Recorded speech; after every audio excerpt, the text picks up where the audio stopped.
President Biden pushing his climate agenda on the world stage as he announces a $20 billion deal to wean Indonesia off coal. Together, we hope to mobilizing $20 billion to support Indonesia's efforts to reduce emissions and expand renewable energy. We're at an inflection point. The investments we make today will have far-reaching impact on the world for generations to come. And Texas Congressman Pat Fallon joins me now. Congressman, is that the best use of your constituents' taxpayer dollars, my taxpayer dollars? Couldn't that money be better used, I don't know, to help the American people deal with the Joe Biden disastrous energy policies that are hurting Americans as, I don't know, the winter months arrive and gas prices continue to rise as we get closer and closer to the holidays? Well, Todd, you know what? We are at an inflection point, and we have a $31 trillion debt that Joe Biden doesn't want to address. And you're absolutely right. I mean, the first day in office, he canceled the Keystone XL pipeline. And that would have been responsible for producing 830,000 barrels of oil for the United States and Canada.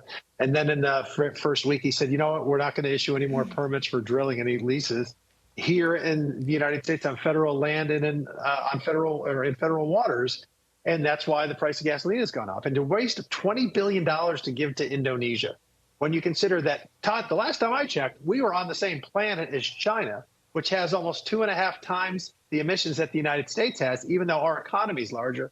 And India has also increased their emissions, while the United States has decreased our own emissions by more than any other country in history over the last 20 years. This is ridiculous. So a quick little tale of the tape for the audience. Joe Biden kicks off his meeting yesterday with Xi Jinping, talking about climate change, but not holding China to account for those very facts that you just mentioned, being the world's biggest polluters. And, oh, by the way, Joe Biden also didn't hold China to account for the origins of COVID, for the fentanyl that's poisoning our entire country.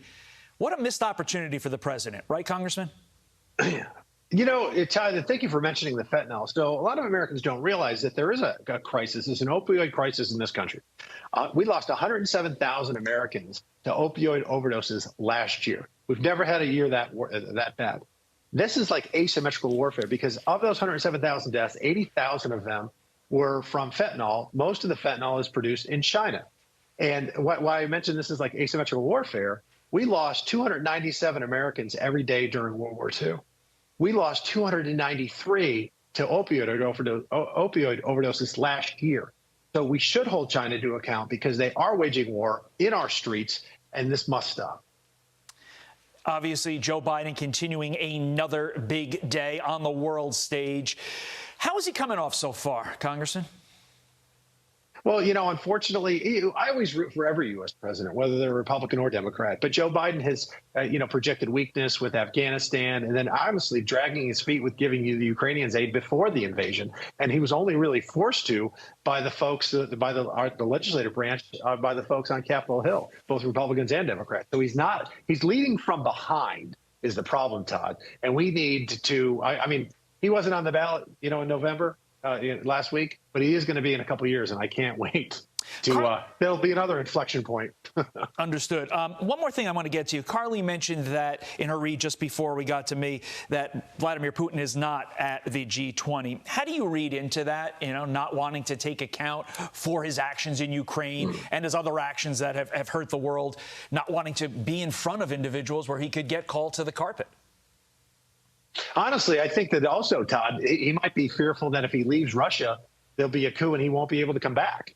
I think his hold on power is loosening every single day, because the decision to invade Ukraine has been a disaster on so many fronts: the economic front, military front, international front, the prestige that he's lost. And I think it's a house of cards. And I don't know how much longer he's going to remain in power. Hit a lot with you, Congressman Fallon. Thanks so much for being a sport and hitting it all back for us. We appreciate it. Have a great day.